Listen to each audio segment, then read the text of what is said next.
You must, O my brothers and sisters, be mindful of God in all your movements and times of stillness.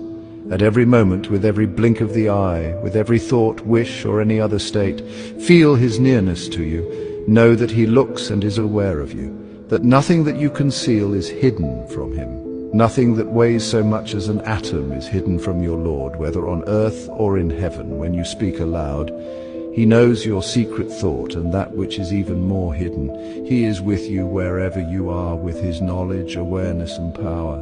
If you are of the righteous, he will guide, assist, and protect you. Have modesty before your Lord as you should. Make sure that he never sees you in a situation which he has forbidden you, and never misses you where he has commanded you to be. Worship him as if you saw him, for even if you do not see him, he sees you. Whenever you notice in your soul any laziness in his worship or inclination to disobedience, remind it that God hears and sees you and knows your secrets and secret conversation. If this reminding does not benefit it because of the inadequacy of its knowledge of the majesty of God, remind it of the two noble angels who record good and evil deeds and recite to it. When the two receivers receive, sitting on the right and on the left, he utters no word, but there is with him a watcher ready. If this reminding does not influence it, remind it of the proximity of death, that it is the nearest of all hidden and awaited things. Frighten it of its sudden pouncing, whereby if it does come when it is in an unsatisfactory state, it will end up in endless perdition. If this threat is of no use, remind it of the immense reward which God has promised those who obey him, and the painful torment with which he has threatened those who disobey him. Say to it, O soul, after death there will be no opportunity to repent, and there will be after this life only the garden or the fire.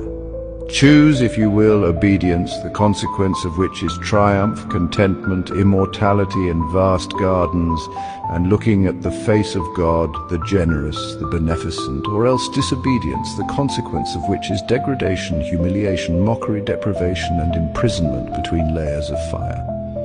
Endeavor to cure your soul with such reminders when it neglects obedience and inclines to rebellion, for they are useful medicines for the heart's diseases. If you find emerging in your heart, when you call to mind the fact that God observes you, a shyness that prevents you from disobeying him and drives you to exert yourself in obeying him, you are in possession of something of the realities of vigilance, or muragaba.